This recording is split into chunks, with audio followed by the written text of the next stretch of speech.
প্রিয় দর্শক, আমি আজকে আপনাদেরকে কিছুদিন আগে যে ভিডিওটা দিছি, আমার সুজন মাঝি ভাই উনি একজন প্রান্তিক কৃষক। আমি আজকে ওনার জমিনে আসলাম। ওনার এখানে হইলো এগুলা বাঁধাকপি উনি চারা লাগাইলো। ইনশাআল্লাহ মাশাআল্লাহ, আল্লাহর রহমতে আপনারা সবাই মাশাআল্লাহ বলবেন।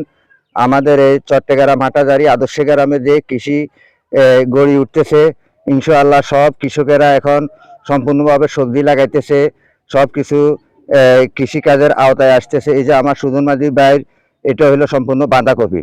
আমাদের এই চট্টগ্রামের মাধ্যমে আমি হাটাজারি এই এলাকায় কিংবা চট্টগ্রাম বিভাগে এখন প্রথম দেখতেছি আমার সুজন মাঝি ভাইয়ের এই যে বাঁধাকপি খামার। ওনার এখানে কৃষি খামারে আমি আসলাম। আজকে আমি সুজন মাঝি ভাইয়ের সাথে কিছু কথাবার্তা বলবো, অবশ্যই আপনারা শুনবেন।